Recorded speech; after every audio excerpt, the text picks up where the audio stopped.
जय हिंद दोस्तों, स्वागत है आप सभी का आपके अपने मंथली करंट अफेयर्स की क्लास में। दोस्तों आज हम जून महीने 2026 के मोस्ट इंपॉर्टेंट क्वेश्चन को यहां पे कवर करने वाले हैं, जो आपको मैं हर महीने आपको प्रोवाइड करता हूं। तो साथियों, आप सभी को हर मंथली करंट अफेयर्स देखना है, जो आपके हर एग्जामिनेशन के लिए काफी ज्यादा इंपॉर्टेंट है। तो साथियों, इसमें मैंने लगभग सारा कुछ कवर किया है और ये क्लास आपकी बाइलिंगुअल है, मतलब हिंदी और इंग्लिश दोनों मीडियम के जो स्टूडेंट्स हैं इस क्लास को यहां पे बहुत ही बेहतरीन तरीके से देख सकते हैं। शुरुआत करेंगे मोटिवेशन थॉट से। हारना सबसे बुरी विफलता नहीं है, कोशिश ना करना ही सबसे बड़ी विफलता है। दोस्तों, जो सारा खेल है ना, वो आपके माइंडसेट का है। एक बार अपने माइंड में जीत जाओगे ना, तो आप हर प्रकार की चुनौतियों का सामना कर सकते हो। तो यहां पे जीतना जरूरी है। एक बार संकल्प कर लो कि भाई इस बार कुछ भी हो जाए, मुझे ये लक्ष्य हासिल करना है। कुछ भी हो जाए, मैं हार नहीं मानूंगा और मैं मेहनत करूंगा, बस जीत आपके करीब होगी। दोस्तों, अगर आपको पिछले महीने के करंट अफेयर्स देखना है, मंथली करंट अफेयर्स हर महीने के, जैसे अभी जनवरी से लेकर के आप यहां पर मई तक का देखना चाहते हैं, तो आप सभी को अपने यूट्यूब पे लिखना है मई monthly current affairs 2026 bye Raja Gupta sir, या आप लिखिए आप जनवरी मंथली करंट अफेयर 2026 राजा गुप्ता सर, फरवरी मंथली करंट अफेयर 2026 राजा गुप्ता सर। क्योंकि क्या हुआ है कि मैंने बहुत सा अभी यहाँ पे चैनल्स में, पहले रेलवे एग्जाम वाला पे था, फिर यहाँ पर और भी चैनल्स पे मैं था, तो उसकी वजह से क्या हुआ है कि अलग अलग चैनल्स पे मैंने करंट अफेयर्स पढ़ा। अब आपको ढूंढने में दिक्कत हो रही होगी, तो बस आप लिखिए तो आपको तुरंत वीडियो मिल जाएगा। अगर आपको मई महीने का पढ़ना है तो आप सर्च करिएगा मई monthly current affair by Raja Gupta sir, तो आपको मिल जाएगा तुरंत वीडियो, आप पढ़ सकते हैं। फरवरी, जून ऐसे लिख लिख करके। अगर आपको 10 मिनट का शो देखना है, 10 मिनट शो, टॉपिक का नाम Raja Gupta sir, daily current affair by Raja Gupta sir, है ना। इस प्रकार से आप सर्च करके लिखोगे तो आपको तुरंत टॉप पे वीडियो मिल जाएगा। लास्ट 6 मंथ अभी जो मैंने दिया है वो भी आप बाय राजा गुप्ता सर लिखेंगे। आप हमारे टेलीग्राम चैनल को ज्वाइन कर लीजिएगा, राजा गुप्ता करंट अफेयर आप टेलीग्राम सर्च करिएगा, वहां पर आपको इस क्लास की पीडीएफ मिल जाएगी। हम बात करें तो यहां पर हमने national, international, economic, scientific, sports, awards, plan, project, books, death, famous person, सब कुछ हमने यहां पर कवर किया है, जो आपके एग्जाम के लिए बहुत जरूरी है। ठीक है, सारा कुछ हमने यहां पे कवर किया है। तो आप इस टॉप यहां पे आप पूरा सेशन यहां पर देख सकते हैं, सारे ही बच्चे। सुबह 6:45 पर डेली करंट अफेयर्स की क्लास होती है, आप जरूर देखिए। और 7:45 पर आपको 10 मिनट का शो मिलता है, तो आप इसको जरूर देखिए। ठीक है, और यहां पर आप देखिए जो बर्निंग इश्यूज हैं, शाम को 5 बजे मेरी रेलवे एग्जाम वाला पर क्लास होती है जीके की, उसको भी देखिए। इन सभी चीजों को फॉलो करते रहिए। चलिए शुरुआत करेंगे यहाँ पे पहले इंपॉर्टेंट क्वेश्चन से, जो आपके सामने यहां पर आने वाला है। और पहला क्वेश्चन आपके यहां पे स्क्रीन पर ये रहा। भारत के नए थल सेना अध्यक्ष कौन बने? काफी ज्यादा इंपॉर्टेंट क्वेश्चन है। और देखिए हाल ही में अपॉइंटमेंट हुई है। Who has become the new chief of army staff? तो देखिए इसका सही आंसर हो जाएगा धीरज सेठ। धीरज सेठ यहाँ पे आर्मी स्टाफ के अध्यक्ष यहाँ पे बने हैं, और ये 31 नंबर के आर्मी स्टाफ के अध्यक्ष बने हैं। अगर आपसे पूछा जाए कि यहाँ पे अदर ऑप्शंस को भी देख ले, लोखंडे प्रशांत सीताराम, ये भी इंपॉर्टेंट है, तो नोट करिएगा ये सीबीएसई के चेयरमैन बने हैं। अभी हाल ही में नई अपॉइंटमेंट हुई, बहुत ज्यादा विवाद था, डिस्प्यूट था, उसके बाद यहां पर इनको सीबीएसई का चेयरमैन बनाया गया है। नीलकंठ मिश्रा की हम बात करें तो वर्ल्ड बैंक में इनको एग्जीक्यूटिव डायरेक्टर की पोस्ट यहां पर दी गई है। देखिए प्रशांत पीसे की बात करें तो इनको ओमान में भारत का राजदूत बनाया गया है, यह भी आप पॉइंट नोट कर लीजिएगा। चलिए आगे बढ़ते हैं। तो आपको यहां पे तस्वीरों में जो व्यक्ति दिख रहे हैं, ये है हमारे धीरज सेठ। जब अभी 1 अप्रैल को जब इनकी अपॉइंटमेंट हुई थी, तब ये हमारी आर्मी के डिप्टी चीफ थे, वाइस चीफ थे, लेकिन अब इनको प्रमोट कर दिया गया है क्योंकि उपेंद्र द्विवेदी का कार्यकाल समाप्त हो रहा है। तो he has succeeded general Upendra Dwivedi as the chief of army staff. तो धीरज सेठ हमारे अगले सेना प्रमुख यहां पे अपॉइंट किए गए हैं। He has been appointed the next army chief of army. ठीक है, तो चलिए दूसरा क्वेश्चन देखते हैं, काफी ज्यादा इंपॉर्टेंट है, बहुत ही महत्वपूर्ण सवाल है। देखिए भारत के नए चीफ ऑफ डिफेंस स्टाफ यहां पे बने हैं, इनका क्या नाम है? Who has become the new chief of defence staff? देखिए भारत के नए जो चीफ ऑफ डिफेंस स्टाफ बने हैं, इनका नाम है एनएस राजा सुब्रमणी। आप ऐसे याद रख सकते हैं कि आपके प्यारे राजा सर भारत के नए सीडीएस बन गए हैं, और एनएस राधा सुब्रमण्यम अगर आपसे पूछा जाए तो भारत के तीसरे नंबर के सीडीएस है। वीरेंद्र वस्त की हम बात करें तो एनसीसी के ये यहां पे चीफ है। तपन कुमार डेका पहले इंटेलिजेंस ब्यूरो के चीफ थे, अब ये बदल गए हैं। आप मुझे कमेंट बॉक्स से बताओ कि आईबी का नया चीफ कौन हो गया, कमेंट बॉक्स में बताइए। राहुल नवीन ईडी के यहां पर चीफ बनाए गए हैं, एनफोर्समेंट डायरेक्टरेट के। देखिए तो आपको यहां पे तस्वीरों में दिख रहा है, ये है एनएस राधा सुब्रमण्यम जो चीफ ऑफ डिफेंस स्टाफ यहां पे बने हैं। तो ये पदभार ग्रहण कर चुके हैं। 31 मई को इन्होंने चार्ज एज्यूम कर लिया है। किसके स्थान पर आए हैं? तो एनएस राधा सुब्रमण्यम अनिल चौहान के स्थान पर आए। किसके स्थान पर आए हैं? अनिल चौहान के स्थान पर आए हैं। ठीक है। और सबसे पहले भारत के जो सीडीएस थे वो थे बिपिन रावत, जिनकी हेलीकॉप्टर क्रैश में डेथ हो गई, अब हमारे बीच पे नहीं रहे, इनका निधन हो चुका है। तो बिपिन रावत, सीडीएस का काम होता है हमारी तीनों सेनाओं को कंट्रोल करना, हमारी थल सेना, हमारी वायुसेना और जो हमारी नौसेना, तीनों को कोऑर्डिनेट करने का काम इनका होता है। अब देखिए सशस्त्र सेनाओं के प्रमुख मैं आपको बता रहा हूं जो आपके एग्जाम के लिए इंपॉर्टेंट है। हमारे देश की राष्ट्रपति द्रौपदी मुर्मू है, जो भारत के 15th राष्ट्रपति है, ये सुप्रीम कमांडर है। अमरप्रीत सिंह हमारे एयरफोर्स के अध्यक्ष हैं। उपेंद्र द्विवेदी अब नहीं है, आपको मैंने अपॉइंटमेंट पढ़ा दिया है। अब हमारे 31 नंबर के जो थल सेना अध्यक्ष है वो धीरज सेठ है। ठीक है। हाल ही में नौसेना के प्रमुख भी बदले गए हैं। Who has become the new chief of naval staff? तो नेवल स्टाफ के जो नए चीफ बने हैं, ध्यान में रखिएगा, कृष्णा स्वामीनाथन। आपको याद रखना है कि हमारे भगवान श्री कृष्ण नैया पार लगाएंगे, हमारे भगवान श्री कृष्ण नैया को पार लगाएंगे। तो कृष्णा स्वामीनाथन हमारे नौसेना के नए चीफ बने हैं और ये नौसेना के 27वें चीफ बने हैं। किशोर मकवाना की हम बात करें तो जो शेड्यूल कास्ट कमीशन है उसके चेयरमैन है। ठीक है। वी रामा सुब्रमण्यम की बात करें तो national human rights commission NHRC के ये चेयरमैन है। और अजय कुमार यूपीएससी के अध्यक्ष, यूनियन पब्लिक सर्विस कमीशन, उसके अध्यक्ष हैं अजय कुमार जी। तो कृष्णा स्वामीनाथन हमारी नौसेना के नए प्रमुख बने हैं, आप यहां पे देख सकते हैं। तो भगवान श्री कृष्ण में नैया पार लगाएंगे, तो श्री कृष्ण यानी कृष्णा स्वामीनाथन नैया पार लगाएंगे, नौसेना के अध्यक्ष। ठीक है। तो 31 मई को इन्होंने पदभार ग्रहण किया है।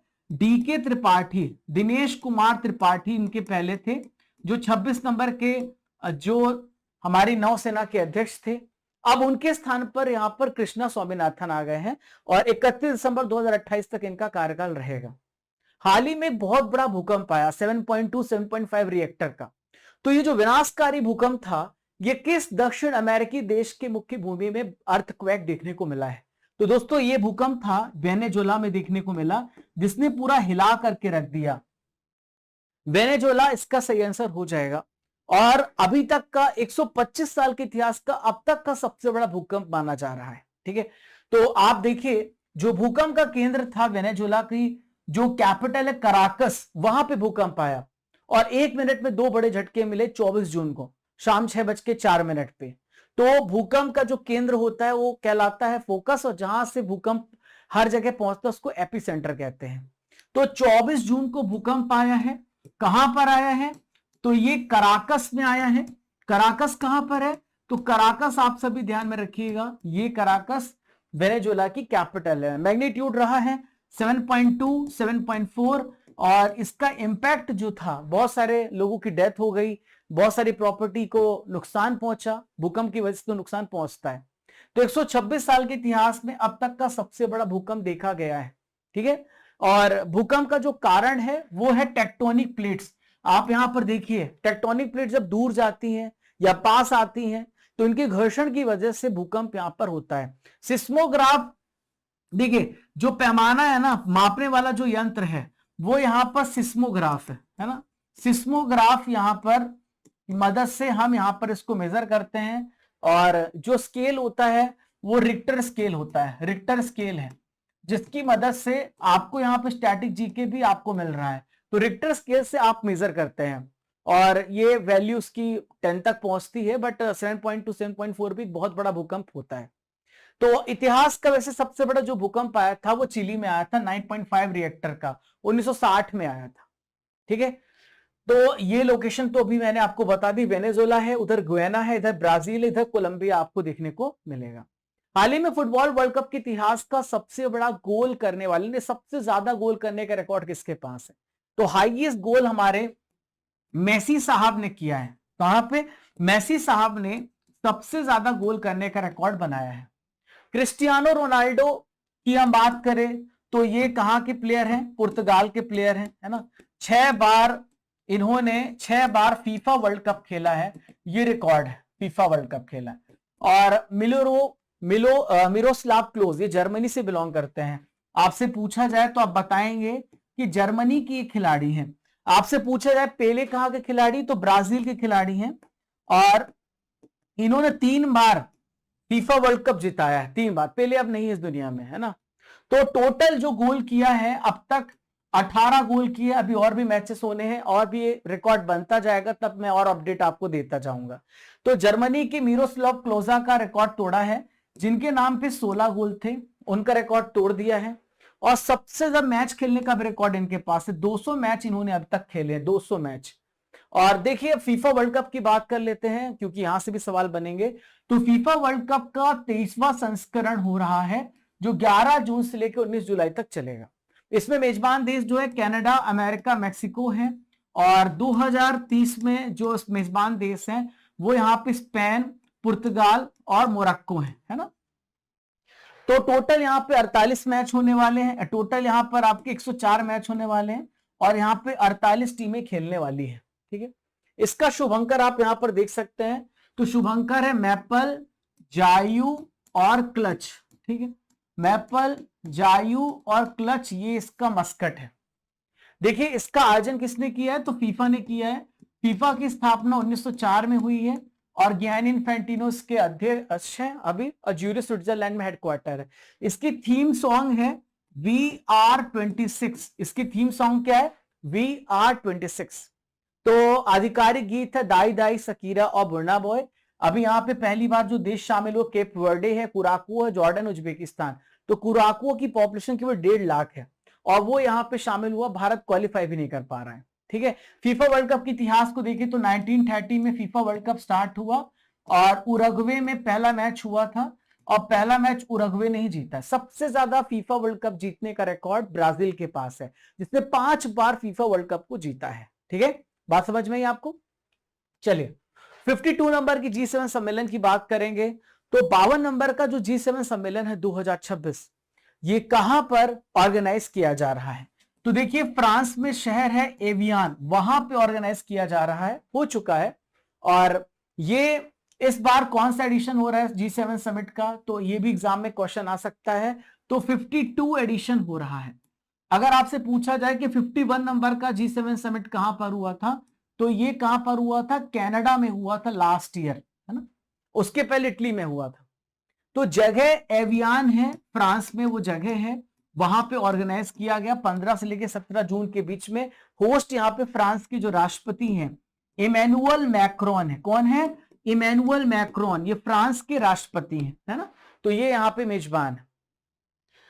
रक्षा अनुसंधान और विकास संगठन का नया अध्यक्ष का अतिरिक्त प्रभार किसे सौंपा गया है? तो डीआरडीओ का नया चेयरमैन बन गए हैं। तो डीआरडीओ के नए चेयरमैन बन गए, इनका क्या नाम है? तो राजेश कुमार सिंह डीआरडीओ के अब नए चेयरमैन होंगे। देखिए यहां पर जो समीर वी कामत देख रहे हैं आप, तो डीआरडीओ के जो अध्यक्ष हैं राजेश कुमार सिंह, समीर वी कामत के स्थान पर आए। जो टीवी सोमनाथन है ये कैबिनेट सेक्रेटरी हैं। ये कैबिनेट सेक्रेटरी सबसे बड़ा पद होता है, ये कैबिनेट सेक्रेटरी है। अजय कुमार जो हैं ये यूपीएससी के अध्यक्ष हैं, यूनियन पब्लिक सर्विस कमीशन के अध्यक्ष अजय कुमार जी हैं। समीर वी कामत डीआरडीओ के पहले अध्यक्ष थे, अब उनके स्थान पे राजेश कुमार सिंह आए हैं। तो डीआरडीओ के नए अध्यक्ष अभी डिफेंस सेक्रेटरी जो कि राजनाथ सिंह की मदद करते हैं, राजेश कुमार सिंह को बना दिया गया है। तो राजेश कुमार सिंह जब तक नेक्स्ट परमानेंट यहां पे डीआरडीओ का अध्यक्ष नहीं बना दिया जाता तब तक इनको एडिशनल चार्ज दिया गया है, हालांकि रहेंगे। तो 1958 में डीआरडीओ की स्थापना हुई है, दिल्ली में इसका हेडक्वार्टर है डीआरडीओ का, ध्यान में रखिएगा, ठीक है। महत्वपूर्ण इंफॉर्मेशन। महान गायिका आशा भोसले हमारे बीच पे नहीं रही। महान गायिका आशा भोसले का निधन कब हुआ है? तो 12 अप्रैल 2026 को इनका निधन हो गया, हमारे बीच पे नहीं रही। तो इनकी जो बहन है वो लता मंगेशकर है, जो अब नहीं है, उनको भारत रत्न भी मिल चुका है। तो 12 अप्रैल को 92 ईयर्स की एज में महान गायिका आशा भोसले का निधन हो गया और 1933 में इनका जन्म हुआ था। 2021 में महाराष्ट्र भूषण मिला, 2023 में लता दीनानाथ मंगेशकर पुरस्कार दिया गया। इस बार 2025 का जो लता दीनानाथ मंगेशकर पुरस्कार है वो किसको मिला है? कैलाश सत्यार्थी को दिया गया। किसको दिया गया? कैलाश सत्यार्थी को ये अवार्ड दिया गया है। और 2014 में इनको नोबेल पुरस्कार भी मिल चुका है ना, कैलाश सत्यार्थी को। आईपीएल 2026 का टाइटल किसने जीता है? देखिए, वापस से इतिहास रच दिया आरसीबी ने। ऐसा लगता था कि आरसीबी कभी यहां पे नहीं जीतेगी, लेकिन 17 साल का सूखा टूटा, 18वां संस्करण भी जीता, 19वां संस्करण भी जीत लिया है। लास्ट टाइम की विनर लगातार 2 बार चैंपियन हो गई आरसीबी। तो आरसीबी ने इस बार का टाइटल फिर से जीत लिया है। तो इस बार 19वां संस्करण हुआ था, 19th एडिशन था। टाइटल स्पॉन्सर अगर आपसे पूछा जाए तो आप बताएंगे कि टाटा टाइटल स्पॉन्सर है। विजेता यहां पर आरसीबी है और पंजाब किंग्स जो है वो यहां पर रनर अप टीम थी। जो विजेता टीम थी, आप सभी कमेंट बॉक्स बताइए उसको कितना पैसा मिला, आप बताइएगा। फाइनल जो मैच था वो अहमदाबाद में हुआ। फाइनल मैच कहां पर हुआ?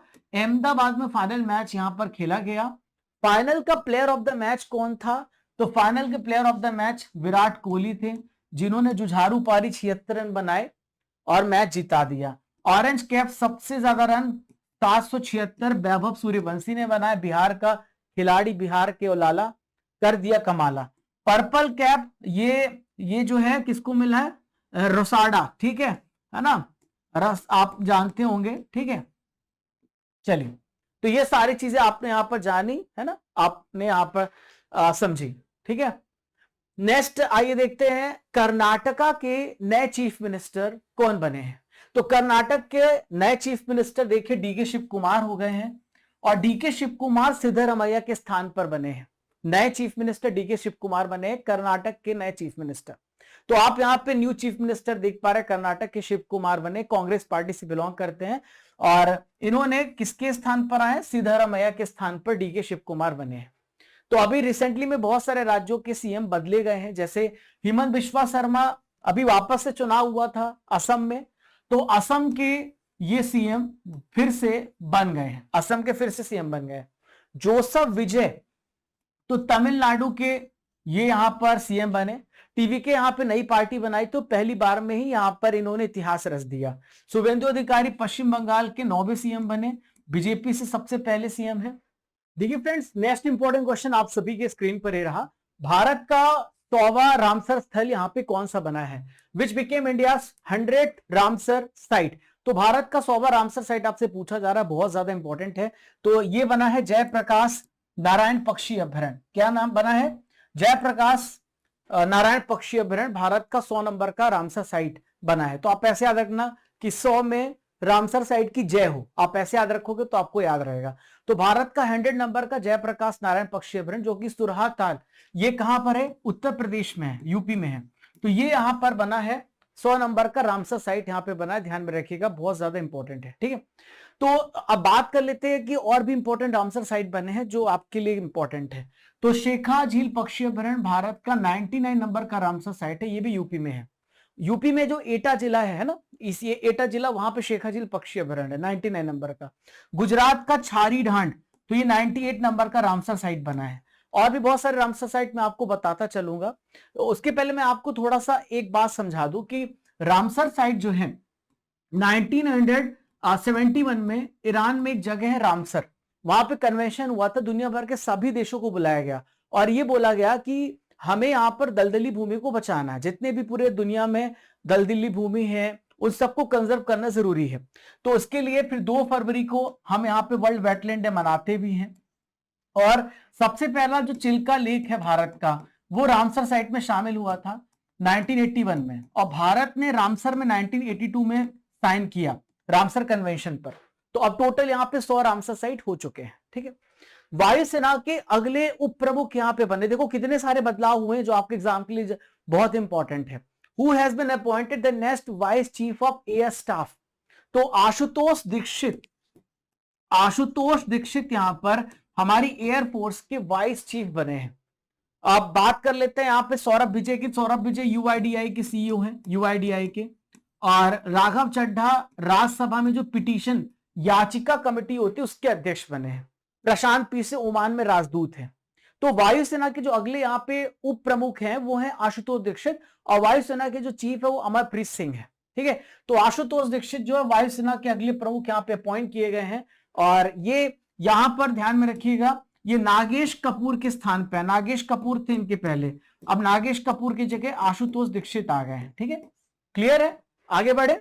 चले अब बात कर लेते हैं कि हमारी इंडियन एयरफोर्स कब बनी। तो 8 अक्टूबर 1932 में इंडियन एयरफोर्स की स्थापना हुई 1932 में, और वापस से इसका रीऑर्गेनाइजेशन किया गया 1949 में। ठीक है, 1947 में।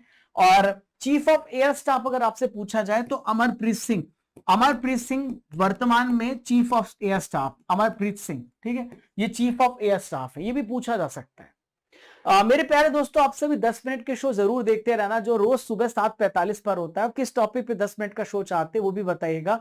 हर एग्जामिनेशन के लिए मैं 10 मिनट शो करा रहा हूं, बहुत ही ज्यादा इंपॉर्टेंट है। ठीक है, चलिए, दुनिया का सबसे पहले ट्रिलियनियर बन गया, मतलब दुनिया के सबसे पहले खरबपति बन गए, इस व्यक्ति का नाम क्या है? तो एलॉन मस्क दुनिया के सबसे पहले ट्रिलियनियर है। ये पाकिस्तान को 2 बार खरीदेंगे तो भी इनके पास छुट्टा बच जाएगा। जेफ बेजोस की अगर हम बात करें, जेफ बेजोस, ये हम सभी अमेजन पे शॉपिंग करते हैं, जेफ बेजोस उसके मालिक हैं। मार्क जकरबर्ग, जो हम लोग व्हाट्सएप, फेसबुक, इंस्टाग्राम ये सब यूज करते हैं, तो मेटा के मालिक हैं। बिल गेट्स माइक्रोसॉफ्ट के मालिक, 1975 में पॉल एलन के साथ बिल गेट्स ने यहां पर माइक्रोसॉफ्ट की स्थापना करी थी। तो दुनिया के सबसे वर्ल्ड के रिचेस्ट बिजनेसमैन है एलॉन मस्क, और वर्ल्ड के सबसे पहले ट्रिलियनियर बने हैं। तो टोटल इनकी संपत्ति $1.1 ट्रिलियन के लेवल पे पहुंच चुकी है। राष्ट्रीय जांच एजेंसी एनआईए के महानिरीक्षक बनाए गए हैं, इंस्पेक्टर जनरल बनाए गए नेशनल इन्वेस्टिगेशन एजेंसी के। इनका नाम क्या है? तो इनका नाम है सुंदरराज पट्टीलिंगम। क्या नाम है? सुंदरराज पट्टीलिंगम, ध्यान में रखिएगा, है ना। सुंदरराज पट्टीलिंगम यहाँ पे एनआईए के महानिरीक्षक बनाए गए राष्ट्रीय जांच एजेंसी में। इनको आईजी अपॉइंट किया गया, 2003 बैच के आईपीएस ऑफिसर है। गुजरात के किस जिले की प्रसिद्ध हस्तशिल्प कला एक जसदान पटारी है, इसको जीआई टैग दिया गया है। तो जसदान पटारी को जीआई टैग जो दिया गया है राजकोट, अहमदाबाद, सूरत या जूनागढ़, तो कहां का ये? राजकोट का जीआई टैग दिया गया, राजकोट से। तो आप इस प्रकार से देखेंगे तो ये बहुत ही सुंदर संदूक है, बहुत ही प्यारा बॉक्स है, जो कि सागौन की लकड़ी से बना हुआ है, और इस पे बहुत अच्छी कारीगरी करी गई है। तो इसको कहते हैं जसदान पटारी। तो जसदान पटारी को हाल ही में जीआई टैग दिया गया, राजकोट डिस्ट्रिक्ट से इसका संबंध है। बहुत ही फेमस हैंडीक्राफ्ट है। ठीक है, अब थोड़ा जीआई टैग के बारे में बात कर ले, तो भारत में जीआई टैग 2003 से देना स्टार्ट किए गए। सबसे ज्यादा जीआई टैग उत्तर प्रदेश के पास है, बनारस जो है। और सबसे पहला दार्जिलिंग की जो चाय थी ना, दार्जिलिंग की चाय, उसको यहाँ पे जीआई टैग दिया गया था, दार्जिलिंग की चाय को, है ना। हर 10 साल के लिए जीआई टैग देते हैं। वो जीआई टैग एक पहचान होती है किसी क्षेत्र की। जैसे आपके मोहल्ले में कहीं पे अगर चाट बिकती होगी आपके शहर में, या समोसा बिकता होगा, या कोई ऐसी विशिष्ट पहचान है, वो यहाँ पे जीआई टैग कही जाती है। किस देश ने दुनिया की सबसे पहली कमर्शियल ब्रेन चिप एनयू को मंजूरी दी है? World first commercial brain chip NU.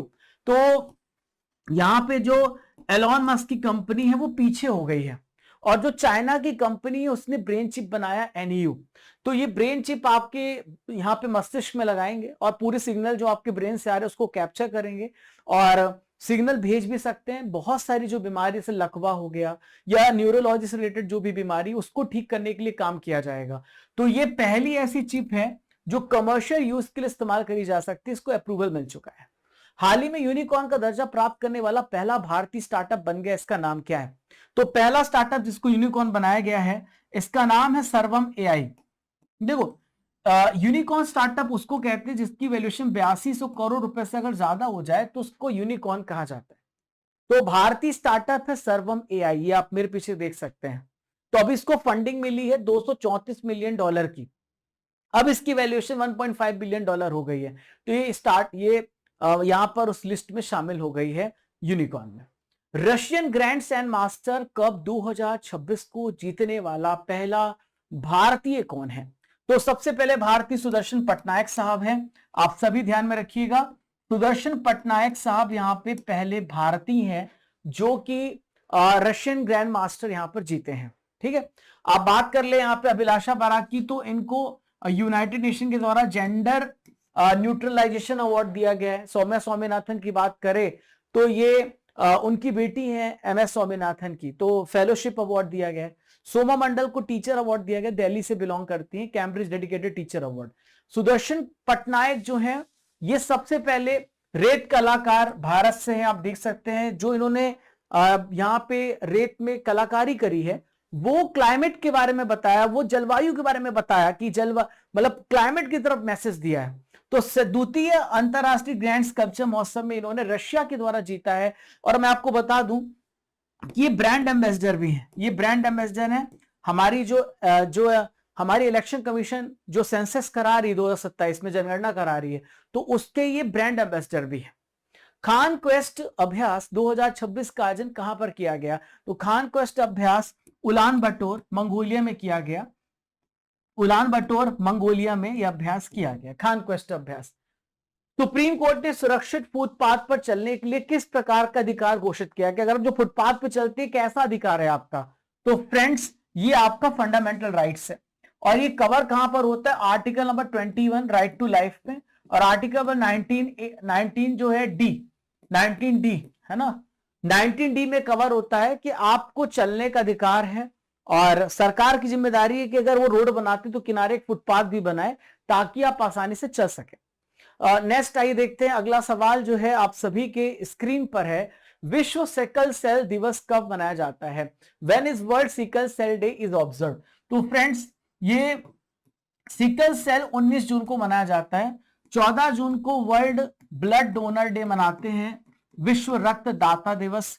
और 15 जून को मनाते हैं वर्ल्ड विंड डे, विश्व हवा दिवस। ठीक है, 15 जून को वर्ल्ड विंड डे मनाते हैं। ठीक है, तो आप 19 जून को मनाते हैं। इसमें होता क्या है कि जो हमारा नॉर्मली आरबीसी का सेव होता है ना, वो बाइकॉन्केव टाइप का होता है, लेकिन ये आप देख सकते हैं नॉर्मल ब्लड सेल है। लेकिन जब किसी व्यक्ति को सिकल सेल हो जाती है तो उसका आरबीसी का सेव हसिया जैसे हो जाता है, अर्धचंद्राकार जैसे हो जाता है। तो ये वंशानुगत होती है, गंभीर बीमारी है, ब्लड का ऑब्स्ट्रक्शन होने लगता है, ब्लड चिपकने लगता है, इससे व्यक्ति की मौत भी हो जाती है। भारतीय रेलवे के द्वारा एक लोगो जारी किया गया है, तो इस लोगो में कितने सितारे हैं? तो देखिए 18 सितारे आपको देखने को मिलेंगे। पहले के लोगों में 17 सितारे थे, एक और नया रेलवे जोन जुड़ गया है। अब टोटल 18 रेलवे, मतलब टोटल यहां पे 18 आपको देखने को मिलेंगे। तो यहां पर इस प्रकार से भारतीय रेलवे लिखा होगा, इंडियन रेलवे लिखा होगा, यहां पर रेलवे की तस्वीर होगी और वहां पे सत्यमेव जयते लिखा होगा। ठीक है, ये सत्यमेव जयते लिखा है। जो हमारा राष्ट्रीय चिन्ह वो भी आपको यहां पे देखने को मिलता है। तो 1 जून से ये एप्लीकेबल हो गया है। तो पुराने लोगों में 17 स्टार थे और नए लोगों में आपको 18 सितारे 18 स्टार देखने को मिलेंगे। ठीक है, तो पुराने लोगो ब्लू कलर का था, जो नया लोगो है वो रेड कलर का है, ये भी ध्यान में रखिएगा। तो कलर में भी चेंज आया है। तो भारत का 18 रेलवे जोन बना है, इसका नाम है south coast railway. Railway south coast railway Bharat का 18वां रेलवे जोन बना है। तो ये जो दक्षिण तटीय रेलवे ये भी 1 जून से स्टार्ट हो गया। इसका हेडक्वार्टर विशाखापट्टनम में है। कहां पर है? विशाखापट्टनम में आपको इसका मुख्यालय देखने को मिलेगा। तो ये जो लेक्चर है बाइलिंगुअल लेक्चर, हिंदी इंग्लिश दोनों मीडियम के छात्र बहुत ही डिटेल से पढ़ सकते हैं। और अगर आपको सेशन पसंद आ रहा हो तो अपने सभी दोस्तों को हर सोशल मीडिया प्लेटफॉर्म पे शेयर कर दीजिएगा। विजयवाड़ा, गुंटूर, गुंतकाल, विशाखापट्टनम डिवीजन, ये सारे इस पे डिवीजन आते हैं। तो उसमें आंध्र प्रदेश, तेलंगाना, कर्नाटक, तमिलनाडु, ये पूरा कवरेज एरिया कवर करेगा। मेरे प्यारे दोस्तों, आप मेरे को करंट अफेयर्स पढ़ाते हुए देख रहे हैं। आप सुबह 6:45 AM पर आप डेली करंट अफेयर्स पढ़ने जरूर आइए, एसएससी, रेलवे, बैंकिंग, भारत के हर एग्जामिनेशन के लिए। और आप बर्निंग इश्यूज को भी देखिए, आप 10 मिनट के शो को भी देखिए। और 10 मिनट का शो होता है सुबह 7:45 पर फिक्स टाइम पर। 10 मिनट का टाइम आपको और देना है। तो इसमें topic wise GK, topic wise current affair, सब कुछ मैं आपको कराता हूं daily.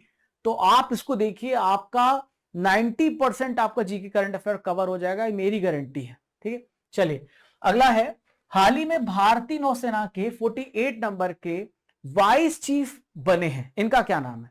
Who has recently become the 48 vice chief of Indian army. देखो चीफ तो बदले थे आपके नेवी के, वो कृष्णा स्वामीनाथन, अब यहां पे वाइस चीफ भी बदल गए हैं। तो देखो आप सभी अजय कोचर का नाम ध्यान में रखिएगा, अजय कोचर का नाम ध्यान में रखिएगा। अजय कोचर बन गए हैं 48वें वाइस चीफ। यहां पर अजय कोचर को आप देख पा रहे हैं, है ना। तो भारतीय नौसेना के इंडियन नेवी के 48 नंबर के वाइस चीफ बने हैं और 1 जुलाई 1988 को इंडियन नेवी में कमीशन हुए थे, यानी जॉब इन्होंने सर्विस स्टार्ट करी थी। सुमन कल्याणपुर का हाल ही में निधन हो गया है। किस वर्ष इनको पद्म भूषण से सम्मानित किया गया था? तो 2023 में इनको यहां पे सम्मानित किया गया था 2023 में, और इनका निधन हो चुका है। तो पद्म भूषण भारत का तीसरा सबसे बड़ा सम्मान है। 31 मई 2026 को इनका निधन हुआ। बहुत ही फेमस वेटरन प्लेबैक सिंगर थी, ढाका में जन्म हुआ था। 2023 में सी वॉज अवॉर्डेड दी पद्म भूषण। बहुत सारे गाने गाए हैं, तुमने पुकारा हम चले आए, आजकल तेरे मेरे प्यार के चर्चे हैं ज़बान पर, नाना करते प्यार, ऐसे बहुत सारे आपने गाने सुने होंगे। 39 नंबर के राष्ट्रीय खेल 2027 की मेजबानी के लिए किस राज्य सरकार ने होस्ट स्टेट एग्रीमेंट पर साइन किया है? मतलब 2027 में नेशनल गेम्स कहां पर होंगे? तो मेघालय में 2027 में नेशनल गेम्स होने जा रहे हैं। तो 39 नंबर के नेशनल गेम्स मेघालय में होंगे, नेक्स्ट ईयर होंगे, ठीक है। और 38 नंबर के नेशनल गेम जो 2026 में उत्तराखंड में हुए थे, ध्यान में रखिएगा, ठीक है। तो मेघालय सरकार, भारतीय ओलंपिक संघ ने समझौता किया। हमारी ओलंपिक संघ की जो अध्यक्ष हैं वो पीटी उषा जी हैं। कौन है? पीटी उषा जी हैं। तो ये कहां पर होगा नेक्स्ट ईयर? ध्यान में रखिएगा, ये होगा मेघालय में। मेरे प्यारे दोस्तों, 10 मिनट का शो आपको देखते रहना है। वो आपको कहां पे मिलेगा? आप एसएससी वाला चैनल पे जाओगे तो वीडियो सेक्शन में आपको मिलेगा, वीडियो सेक्शन। चलिए, विश्व दुग्ध दिवस मनाया गया, इसकी थीम क्या है? वर्ल्ड मिल्क डे मनाया गया, इसकी थीम क्या है? तो जो थीम है वो महिलाओं के लिए समर्पित है, और 2026 का जो साल भी है ना, यूएन ने डिक्लेयर किया है, तो ये उन सभी महिलाओं के लिए समर्पित है जो किसानी करती है। मतलब फीमेल फार्मर्स के लिए डेडिकेटेड है इस साल का, 2026 का साल। तो सेलिब्रेटिंग वुमेन फार्मर्स इस बार की थीम रखी गई है। तो वर्ल्ड मिल्क डे अगर आपसे पूछा जाए तो कब मनाया जाता है? वह 1 जून को वर्ल्ड मिल्क डे हम मनाते हैं। और 2026 की थीम है महिला किसानों का सम्मान। क्या है थीम? है महिला किसानों का सम्मान। और इसकी शुरुआत अगर आपसे पूछा जाए कब ये इनिशिएट हुआ, कब ये स्टार्ट हुआ, वर्ल्ड मिल्क डे कब स्टार्ट हुआ, तो ये जो है 2000 में यहां पे मनाना स्टार्ट कर दिया गया था, अप्रूवल मिल गया था, तब से मनाया जा रहा है। अब हम बात कर लेते हैं जून महीने के इंपॉर्टेंट डेज की। मेरे साथ आप सभी पढ़ना, रिवाइज करना। तो वर्ल्ड मिल्क डे 1 जून को मनाते हैं, ठीक है। और वैश्विक अभिभावक दिवस, ग्लोबल पेरेंट्स डे भी 1 जून को मनाते हैं। विश्व साइकिल दिवस 3 जून को मनाते हैं। आक्रामकता के शिकार मासूम बच्चों का अंतरराष्ट्रीय दिवस 4 जून को मनाते हैं, ठीक है। अब बात करें विश्व पर्यावरण दिवस 5 जून को मनाते हैं। विश्व खाद्य सुरक्षा दिवस 7 जून को। विश्व महासागर दिवस 8 जून को। बाल श्रम निषेध दिवस 12 जून को। और विश्व रक्तदाता दिवस 14 जून को मनाते हैं, ठीक है। विश्व पवन दिवस 15 जून को। वर्ल्ड रिफ्यूजी डे 20 जून को। अंतरराष्ट्रीय योग दिवस 21 जून को। विश्व संगीत दिवस 21 जून को। और अंतरराष्ट्रीय ओलंपिक दिवस 23 जून को मनाते हैं, क्योंकि 23 जून 1894 में यहां पर इंटरनेशनल ओलंपिक कमेटी की स्थापना हुई थी। अंतरराष्ट्रीय विधवा दिवस जो है ये कब मनाते हैं? कमेंट बॉक्स से बताना। सांख्यिकी दिवस 29 जून को। अंतरराष्ट्रीय क्षुद्र दिवस 30 जून को। तो आप सभी एक क्वेश्चन का आंसर देना, इंटर से वीडियो डे कब बनाया जाता है? कुछ प्रश्नों के उत्तर तो मैं आपसे भी पूछूंगा, बताइए कमेंट बॉक्स पर, ठीक है। चलिए, द अर्थ प्राइज 2026 किसे दिया गया है? Who has been awarded the earth prize 2026? तो द अर्थ प्राइज दिया गया है यहां पर विवान छपछरिया को, एरिना अग्रवाल को, अव्याना मेहता को। तो इन तीनों को अवार्ड दिया गया है। तो ये द अर्थ प्राइज पर्यावरण के क्षेत्र में दिया जाने वाला अवार्ड है। जो 19 साल से कम उम्र के बच्चे हैं उनको दिया जाता है। तो इमली के बीजों का जो कचरा होता है उससे एक ऐसा पाउडर डेवलप किया कि जो पानी से माइक्रोप्लास्टिक को अलग कर देगा और पानी को पूरा शुद्ध कर देगा, ठीक है। इंटेलिजेंस ब्यूरो के नए डायरेक्टर बनाए गए हैं, बहुत इंपॉर्टेंट सवाल है। हाल ही में अपॉइंटमेंट हुई है, कुछ ही दिन पहले अपॉइंटमेंट हुई है। Who has been appointed the new director of intelligence bureau? तो इंटेलिजेंस ब्यूरो के नए डायरेक्टर महेश दीक्षित हैं और तपन कुमार डेका के स्थान पर आए हैं। कृष्णा स्वामीनाथन नेवी के चीफ हैं, आपको पढ़ाया 27 नंबर के। एनएस राजा सुब्रमणी भारत के सीडीएस हैं, तीसरे नंबर के। उदय कोटक गिफ्ट सिटी के चेयरमैन हैं और कोटक बैंक्स के भी चेयरमैन हैं। तो महेश दीक्षित आप यहां पर देख सकते हैं, सेंटर ने इनका, केंद्र सरकार अपॉइंटमेंट, केंद्र सरकार के सुझाव पे अपॉइंटमेंट होती है, राष्ट्रपति यहां पे करता है। किसका स्थान लिया है? तो तपन कुमार डेका, तपन कुमार डेका के स्थान पर ये आए हैं, तपन कुमार डेका के प्लेस पर आए हैं। ठीक है, कार्यकाल कितने साल होगा? तो 2 साल का इनका कार्यकाल होने वाला है। ठीक है, तो बात करें जो खुफिया एजेंसी है, ये 1887 में बनी थी खुफिया एजेंसी, और ये कौन सा मंत्रालय आता है? गृह मंत्रालय आता है, होम मिनिस्ट्री आता है, जिसके अंडर ये आती है। ठीक है, इसका काम है आतंकवाद को खत्म करना और जासूसी पे निगरानी रखना, उग्रवाद को रोकना, देश की जो आंतरिक सुरक्षा है उस चीजों पे ध्यान देना, ये इसका। तो ध्यान रखिएगा, जो सबसे ज्यादा इंपॉर्टेंट है कि इसका मेन काम जो होता है वो आतंकवाद, जासूसी पर निगरानी रखना, उग्रवाद को रोकना, ये सारा मेन काम होता है जो आपके लिए एग्जाम में पूछा जाए तो आप बड़े आराम से बता दोगे। अब देखो, बहुत सारे जो संगठन है ना, बहुत सारे जो इंटेलिजेंट एजेंसी हैं, वो एग्जाम में आ सकता है कि भाई ये व्यक्ति कौन सा यहाँ पे चीज संभाल रहा है। तो राजकुमार गोयल जो है, ये आपके कौन है? ये चीफ इंफॉर्मेशन कमिश्नर है। ठीक है, पराग जैन कौन है? जो रिसर्च एनालिसिस विंग रॉ के चीफ है। राकेश अग्रवाल कौन है? नेशनल इंटेलिजेंस एजेंसी एनआईए के चीफ है। ठीक है, एनआईए के चीफ है। राहुल नवीन कौन है? ईडी के चीफ है, एनफोर्समेंट डायरेक्टरेट। अनुराग गर्ग कौन है? ये नेशनल जो नारकोटिक्स ब्यूरो होता है ना, उसके चीफ है, ड्रग्स को कंट्रोल करने का काम है। प्रवीण सूद का क्या काम? प्रवीण सूद कौन है? सीबीआई के चीफ है, सीबीआई के हेड है। तो सारी इंपॉर्टेंट चीजें आपसे एग्जाम में पूछ जा सकती है, वो मैं आपको एक जानकारी के साथ बहुत सारी इंपॉर्टेंट जानकारी दे भी रहा हूं ताकि आपका हर एक कंसेप्ट क्लियर हो जाए। चलिए, बांग्लादेश में अभी हाल ही में international big cat alliance IBCA में शामिल हुआ है। तो बांग्लादेश कौन से नंबर का देश यहां पे बना है, ये आपसे पूछा जा रहा है। तो बांग्लादेश ध्यान में रखिएगा, बांग्लादेश यहां पर 27 नंबर का देश बना है जो आईबीसीए में इंक्लूड हुआ है, आईबीसीए में शामिल हुआ है। तो बांग्लादेश जो इंटरनेशनल बिग कैट अलियांस में शामिल होने वाला 27वां देश बना है। यदि आपसे पूछा जाए कि सऊदी अरब किस नंबर का देश है, तो सऊदी अरब यहां पर ध्यान में रखिएगा, ये 26वां देश है, 26 नंबर का देश है जो आईबीसीए में इंक्लूड हुआ है। इंटरनेशनल बिग कैट अलियांस की बात करें तो 2023 में भारत के प्रयासों से यह बना है। इसका हेडक्वार्टर अगर आपसे पूछा जाए तो इसका हेडक्वार्टर कहां पर है? दिल्ली में इसका आपको मुख्यालय देखने को मिलेगा। और ये इनिशिएटिव भारत ने स्टार्ट करी है, इंडिया ने इनिशिएटिव स्टार्ट करी है। ठीक है, तो आईबीसीए के तहत 7 प्रकार के जो यहां पर कैट्स हैं, 7 प्रकार के जो कैट फैमिली, उसको हमें यहां पे बचाना है। Jaguar, Puma, leopard, lion, tiger, चीता, स्नो लेपर्ड, इन सबको हमें यहां पे कंजर्व करना है, इन सबको हमें बचाना है। तो देखिए फ्रेंड्स, आप सभी 10 मिनट का शो जरूर देखते रहिए, जो आपको सुबह 6:45 पर मिलता है। हर टॉपिक का तोड़ है हमारे पास।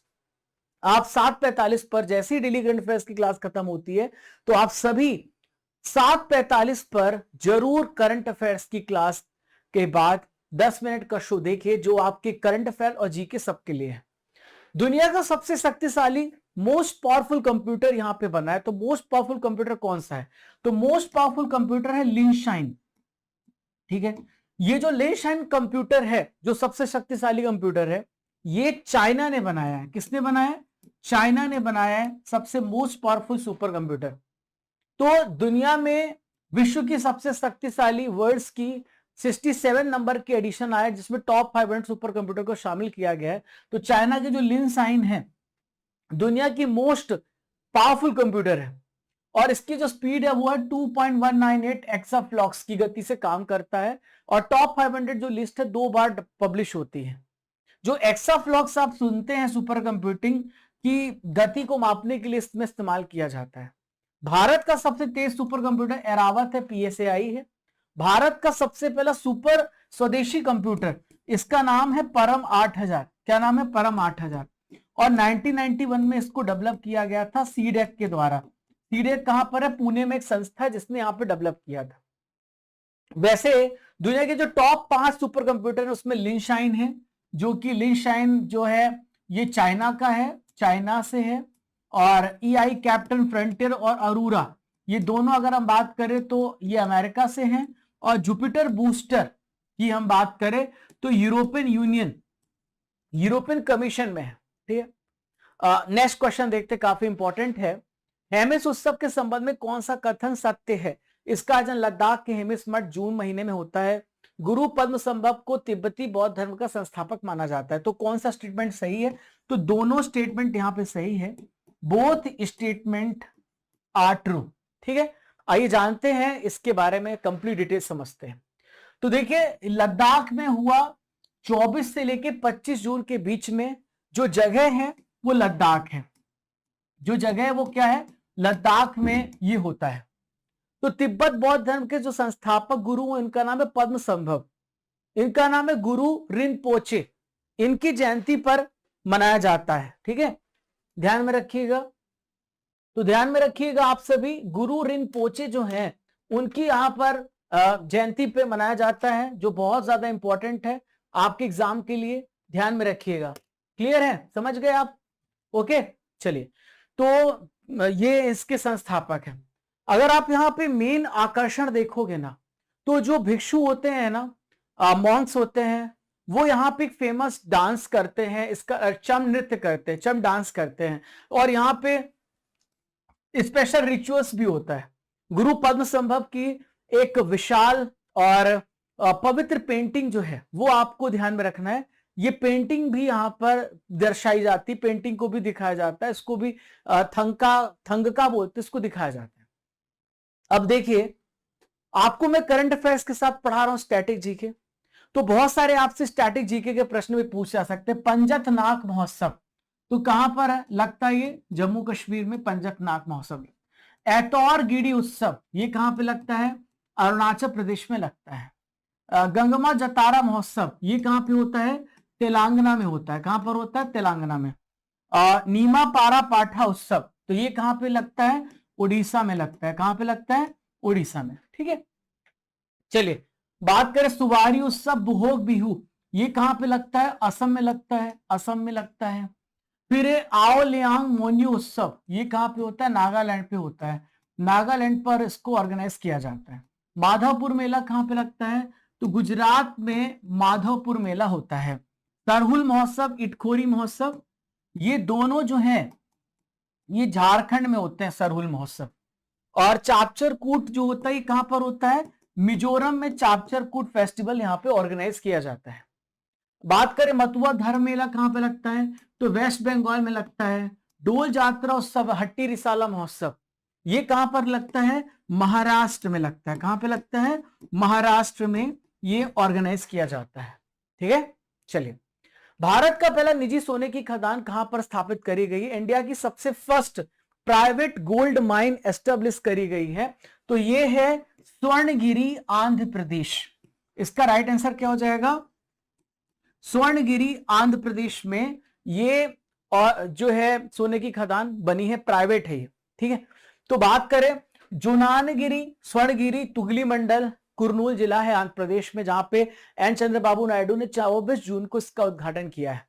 अभी तक आपने सोने की खदान सुनी होगी जो कि गवर्नमेंट यहां पे ओन करती है, बट ये प्राइवेट है, ये निजी सोने की खदान है। अब देखिए, जो भारत में प्रथम घटना है उसको भी पढ़ लेते हैं। एआई मंत्रालय बनाने वाला भारत का पहला राज्य, तो ये केरला में जिसने एआई मंत्रालय बनाया है, केरल। भारत की पहली हाइड्रोजन बस सेवा कहां पे स्टार्ट हुई है? दिल्ली में स्टार्ट हुई है। भारत का पूरी तरह से डिजिटल बैंकिंग अपनाने वाला राज्य ये केरला में, केरला में यहां पे पूरी डिजिटल बैंकिंग अपनाया है। भारतीय यूपीआई को अपनाने वाला पहला कैरिबियाई देश, तो यूपीआई को अपनाने वाला पहला देश जो है इसका नाम है त्रिनिदाद एंड टोबैगो। क्या नाम है? Trinidad and Tobago. ठीक है, चलिए अगला है इंटरसेक्ट खेल स्टेडियम का हाल ही में उद्घाटन किया गया। तो इंटरसेक्ट खेल स्टेडियम कहां पर है जिसका उद्घाटन किया गया है? तो ये मयूरभंज में है, उड़ीसा में है। कहां पर है? मयूरभंज ओडिशा में इंटरनेशनल खेल स्टेडियम का उद्घाटन किया। इसका उद्घाटन किया है मोदी जी ने, ठीक है, मोदी जी ने इसका उद्घाटन किया है। जगह मयूरभंज है, मयूरभंज है, ठीक है। मयूरभंज कहां पर आता है? उड़ीसा में आता है। तो ग्रेट स्पोर्ट्स टेक के द्वारा इसको डिजाइन किया गया है। ये इंटरनेशनल खेल स्टेडियम आप यहां पर देख सकते हैं, ठीक है। तो क्रिकेट आपको मैं स्टेडियम से रिलेटेड कुछ और भी इंपॉर्टेंट फैक्ट्स बता देता हूं जो आपके एग्जाम में पूछा सकते हैं। दुनिया का सबसे बड़ा क्रिकेट स्टेडियम कौन सा है?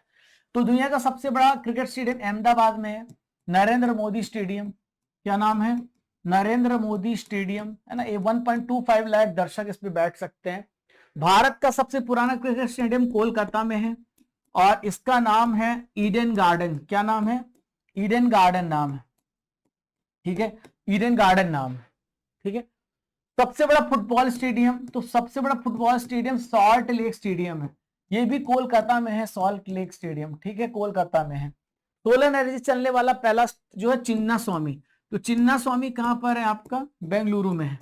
चिन्ना स्वामी कहां पर है? बेंगलुरु में, ठीक है, ध्यान में रखिएगा, ठीक है। चलिए लिस्ट ए, 50 ओवर के क्रिकेट का सबसे तेज अर्धशतक लगाने का वर्ल्ड रिकॉर्ड बन गया है। तो ये जो नया वर्ल्ड रिकॉर्ड यहां पे बनाया है, तो ये वर्ल्ड रिकॉर्ड किसने बनाया आपको बताना है। तो इस 50 ओवर गेम में सबसे बड़ा जो रिकॉर्ड बनाया है, आपको पता है वैभव सूर्यवंशी रोज नए रिकॉर्ड तोड़ रहे हैं, चाहे वो आईपीएल हो, चाहे ओडीआई हो, चाहे वो T20 हो, चाहे वो अब टेस्ट में भी जलवा दिखाएंगे। तो वैभव सूर्यवंशी बिहार के हैं जिन्होंने केवल 9 गेंदों पर यहां पे 50 मार दी है, ठीक है। तो Vaibhav Suryavanshi list A cricket इतिहास का सबसे तेज 50 लगाया है। 9 गेंदों पर इन्होंने 50 मारी है, ये आज तक का रिकॉर्ड है, किसी ने नहीं बनाया। और इसके अलावा आईपीएल में सबसे ज्यादा रन बनाने वाले खिलाड़ी हैं, मोस्ट वैल्यूएबल प्लेयर है, super striker of the season है, सुपर सिक्सेस 72 छक्के मारे हैं, emerging player of the season है, शानदार फॉर्म में है। तो लिस्ट ए क्रिकेट की बात करें तो लिस्ट ए क्रिकेट में इन्होंने 11 गेंद में मारी है और दीपेन सिंह एरी ने 9 गेंदों में मारी है। 16 गेंदों में वनडे में एबी डिविलियर्स ने मारी है और आईपीएल में 13 गेंद में यशस्वी जायसवाल ने मारी है, ठीक है। व्हाट्सएप का नया ग्लोबल हेड बनाया गया है। तो व्हाट्सएप का नया ग्लोबल हेड कौन है? तो व्हाट्सएप के नए ग्लोबल हेड हैं, इनका नाम है कुणाल शाह। कुणाल शाह क्रेट के फाउंडर हैं। अब ये ग्लोबल हेड बनाए गए व्हाट्सएप के। किसके स्थान पर बने हैं? विल कैथकार्ट के स्थान पर बने हैं। मार्क जकरबर्ग कौन है? ये मेटा के मालिक हैं। Mark Zuckerberg Facebook, WhatsApp, Instagram. सत्य नडेला कौन है? तो सत्य नडेला माइक्रोसॉफ्ट के सीईओ हैं, माइक्रोसॉफ्ट के सीईओ, ठीक है, ये भी आप ध्यान में रखिएगा। तो आप यहां पर कुणाल शाह को देख पा रहे हैं, ये अपॉइंट हुए हैं, इनकी नई अपॉइंटमेंट हुई है और ये आए हैं विल कैथकार्ट के स्थान पर, ठीक है। नेक्स्ट है फ्रांकोइस एंगलकर्ट का हाल ही में निधन हो गया। तो हाल ही में चर्चा में रहे वो किस क्षेत्र से संबंधित है जिनका निधन हुआ है? तो ये सैद्धांतिक भौतिकी, जिसको कहते हैं थियोरेटिकल फिजिक्स, क्या बोलते हैं? थियोरेटिकल फिजिक्स कहते हैं। तो इनका संबंध थियोरेटिकल फिजिक्स से है और हिग्स बोसॉन की खोज करने का श्रेय इनको जाता है। तो बेल्जियम के बहुत ही फेमस भौतिक विज्ञानी हैं फ्रांकोइस एंगलकर्ट, इनका निधन हो गया, हमारे बीच पे नहीं रहे। 2013 में फ्रांकोइस एंगलकर्ट और पीटर हिग्स ने मतलब संयुक्त रूप से फिजिक्स में नोबेल पुरस्कार जीता था। हिग्स बोसॉन को गॉड पार्टिकल कहा जाता है। तो एक ऐसा एक्सट्रीम सब एटॉमिक पार्टिकल, फंडामेंटल पार्टिकल है जो पूरे ब्रह्मांड में जितने भी यहां पर कण है, पार्टिकल हैं, उनको मास प्रदान करने का काम करता है, ये द्रव्यमान देने का काम करता है, ये गॉड पार्टिकल। इसके बिना ब्रह्मांड के किसी भी पदार्थ का कोई अस्तित्व संभव नहीं है, इसलिए इंपॉर्टेंट है। हाल ही में बहुत सारे निधन हुए हैं जो आपको पता होने चाहिए, उनको भी मैं पढ़ा देता हूं। तो रघु राय का निधन हो गया। तो ये फोटो जर्नलिस्ट थे, इन्होंने 1971 में जब बांग्लादेश आजाद हुआ तब की फोटो कैप्चर करी, जब भारत आजाद हुआ। शिव रतन अग्रवाल, तो आपने बीका जी सुना होगा, बीका जी नमकीन, उसके हैं। डेस्मोंड मॉरिस की हम बात कर लेते हैं। तो डेस्मोंड मॉरिस कौन है? ये यहां पर ध्यान में रखिएगा, डेस्मोंड मॉरिस आपसे पूछा सकता है कौन है। तो डेस्मोंड मॉरिस जूलॉजिस्ट हैं, जंतु विज्ञानी हैं जिनका निधन हो चुका है।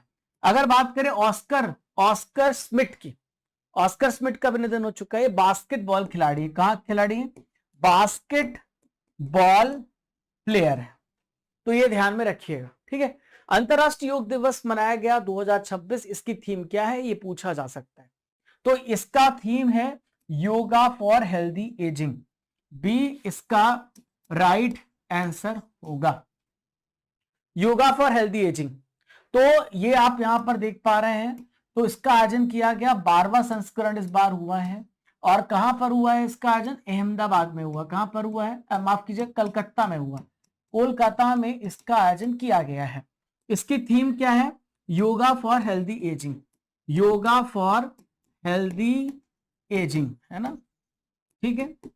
और योगा हम सबको करना चाहिए, योगा के बहुत फायदे हैं, योगा से ही होगा।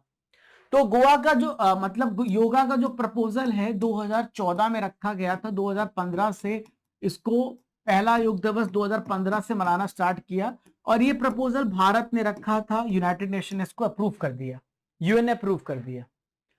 विवेक अग्रवाल किस संस्था में उपाध्यक्ष बनने वाले पहले भारतीय बने हैं?